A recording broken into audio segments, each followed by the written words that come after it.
हरिः ओम् ओम श्रीकृष्ण परब्रह्मणे नमः।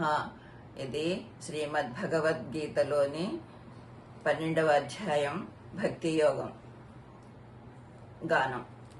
ఓం శ్రీకృష్ణ పరబ్రహ్మణే నమః. శ్రీమద్భగవద్గీత అథ ద్వాదశోऽధ్యాయः భక్తి యోగः.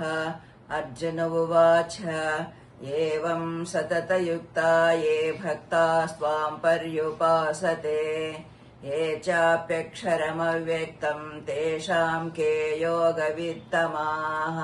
శ్రీభగవానువాచ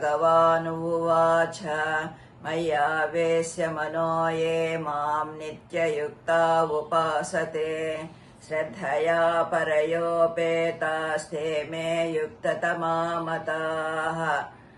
ఏ త్వక్షరమనిర్దేశ్యం అవ్యక్తం పర్యుపాసతే సర్వత్ర గమచింత్యం చ కూటస్థమచలం ధ్రువం సంనియమ్యేంద్రియగ్రామం సర్వత్ర సమబుద్ధయః తే ప్రాప్నువంతి మామేవ సర్వభూతహితే రతాః.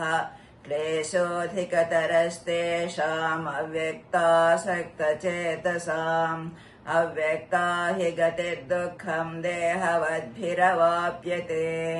ఏ తు సర్వాణి కర్మాణి మయి సన్యస్య మత్పరాః అనన్యేనైవ యోగేన మాం ధ్యాయంత ఉపాసతే తేషామహం సముద్ధర్తా మృత్యు సంసార సాగరాత్.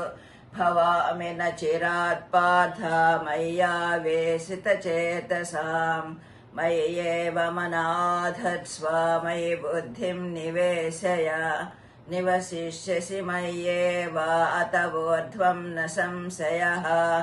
అథ చిత్తం సమాధాతుం న శక్నోషి మయి స్థిరం అభ్యాసయోగేన తతో మామిచ్ఛాప్తుం ధనంజయ.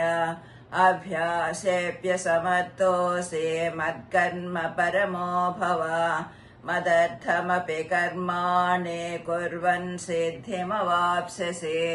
అథైతదప్యశక్తోऽసి కర్తుం మద్యోగమాశ్రితః సర్వకర్మఫలత్యాగం తతః కుర్యాదాత్మవాన్.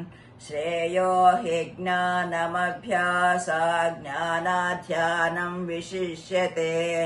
ధ్యానాత్ కర్మఫలత్యాగః త్యాగాశ్చాన్తిరనంతరం.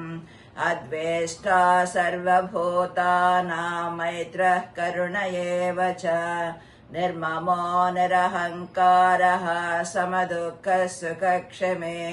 సంతుష్టః సతతం యోగి యతాత్మా దృఢనిశ్చయః. మయ్యర్పితమనో బుద్ధిః యో మద్భక్తः స మే ప్రియః. యో న హృష్యతి న ద్వేష్టి న శోచతి న కాంక్షతే. శుభాశుభపరిత్యాగే భక్తిమాన్యः స మే ప్రియः. సమశత్రౌ చ మిత్రే చ తథా మానావమానయోః. శీతోష్ణసుఖదుఃఖేషు సమసంగవివర్జితః. తుల్యనిందాస్తుతిర్మౌనే సంతుష్టో येन केनचित्. अनिकेतस्थिरमतिः भक्तिमाम्ने प्रियो नरः. ये तु धर्म्यामृतमिदं यदोक्तं पर्युपासते श्रद्धदाना मत्परमाः भक्तास्ते तेव मे प्रियाः. ओम इति श्रीमद्भगवद्गीतासु उपनिषत्सु ब्रह्म विद्यायां योगशास्त्रे श्रीकृष्णार्जुन संवादे भक्ति योगो नाम द्वादशोऽध्यायः. हरिः ओम्.